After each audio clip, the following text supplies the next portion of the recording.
Hi hello नमस्ते, तुम्हा सर्वांचे स्वागत आहे माझ्या आजच्या व्लॉगमध्ये। तर आज मी आलेले आहे डाळिंबाच्या बागेमध्ये कचरण गोळा करण्यासाठी। आणि हे पहा, ही आमची डाळिंबाची बाग आहे।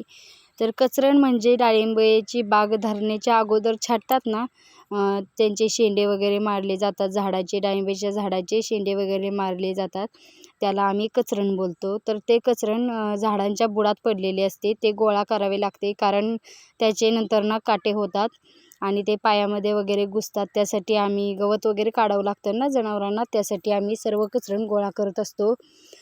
आणि कचरण गोळा करण्यासाठी आम्ही काढलेलं आहे नारळाच्या खोडाचे, म्हणजे नारळ लागतात ना त्याचे फांद्या काढलेल्या आहेत।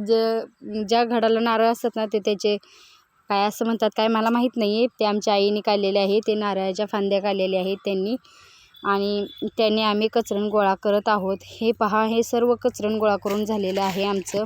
आणि कचरण गोळा करून हे मधोमध लावायचं असतं। हे पहा, हे असं मधोमध घ्यायचं असतं कचरण गोळा करून। तर व्हिडिओ आवडल्यास व्हिडिओला लाईक, शेअर आणि चॅनलला सबस्क्राईब करायला विसरू